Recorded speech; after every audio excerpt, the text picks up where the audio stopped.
Have you ever looked at your credit card bill and just stared at that interest rate? It can feel like they picked a number out of a hat, right? Well, today we're going to pull back the curtain on one of the biggest questions in personal finance. Why are credit card rates so incredibly high? And let me tell you, the answer is way more interesting than you might think. If you've ever just looked at your statement and you see that interest charge just gobbling up your payment, and you get that little pit in your stomach, you're not alone. It's this universal feeling of frustration, watching your balance barely budge because of those finance charges. And that feeling? Yeah, it's backed up by some truly wild numbers. In 2023, the average annual percentage rate, that's the APR, for credit cards carrying a balance hit, wait for it, a jaw-dropping 22.8%. Let's put that in perspective. If you're carrying a $5,000 balance, you're paying over $1,100 a year in interest alone. That is a record high. But to really get what's going on, you have to break that APR down. It's basically made of two key things. First, you've got the prime rate, which is more or less what it costs the bank to borrow money. The second part, and this is the piece we're really going to zoom in on, is the APR margin. This is the bank's markup. So what's this APR margin even for? Well, according to the banks, it's for three things. 1, the risk that you might not pay them back. 2, all their costs of doing business. And 3, you guessed it, their profit. This margin, this is the key to our whole mystery. Okay, now this is where it gets really, really interesting. This slide tells the whole story. See the green line? That's the APR margin, the bank's markup. The gray line is the charge-off rate, basically how many people are defaulting. Now, you'd expect those two lines to kind of dance together, right? More risk, higher margin. But look, the margin has shot up to record highs, while default rates have stayed pretty darn flat. So this brings us to the big question. What is causing that huge gap? All right, let's start with the official explanation, the one you'll hear from the industry all the time. And it's all about risk. So the argument goes something like this. Credit card debt is unsecured.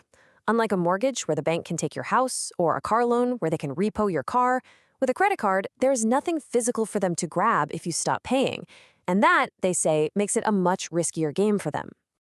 And you know what? To be fair, the data backs this up. The average default rate for credit cards is almost 4%. Just look at that compared to business loans or mortgages. It's about 9 times higher. So yeah, there's definitely more risk involved. No question. But here's where that whole story starts to get a little shaky. Does a risk of around 4% really justify an interest rate of almost 23%? The math just doesn't feel right, does it? There's got to be more going on here. So if risk alone doesn't explain it, what does? It's time to peel back another layer of the onion and look at the huge and often hidden costs of running one of these credit card operations. A lot of us think our high interest payments are what pay for all those fancy travel points and cashback rewards, but that's actually a bit of a myth. See, the research shows that the cost of those rewards is more than covered by what are called interchange fees. Those are the swipe fees that stores have to pay every time you use your card. The banks are actually making a little bit of money here before they even charge you a dime in interest. So if it's not the rewards, what is it? Well, this chart of expenses is eye-opening. Just look at that giant slice for operating and marketing costs. It's more than half their budget. It completely dwarfs what they set aside for defaults, and it makes their own borrowing costs look tiny. This is a huge, huge clue.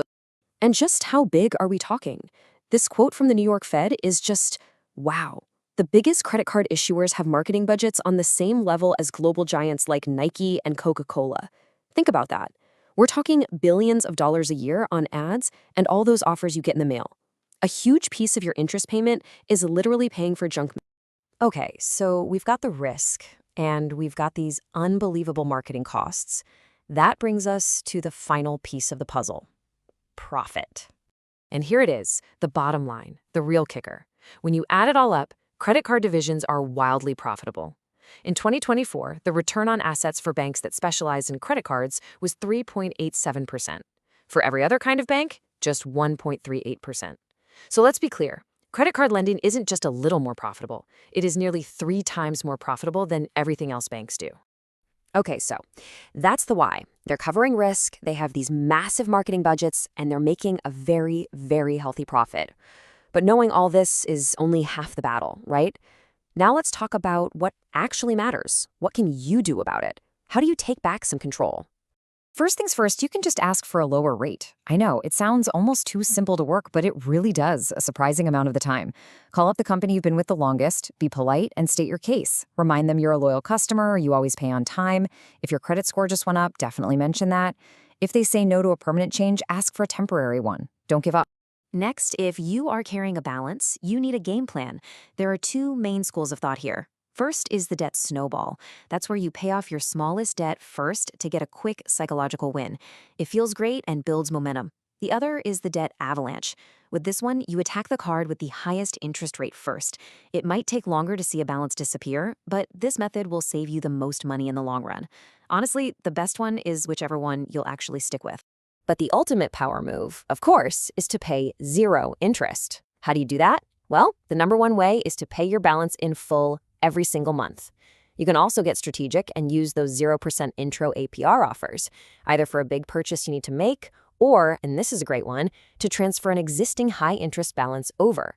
That gives you a crucial window of time to chip away at the actual debt without interest fighting against you. So, there you have it. High credit card rates aren't just about risk. They're about massive marketing budgets and a business model that is extremely profitable for the banks. But now you know. Knowledge is power. You understand the game, you know the costs, and you have the strategies to fight back. So the only question left is, what's your next move?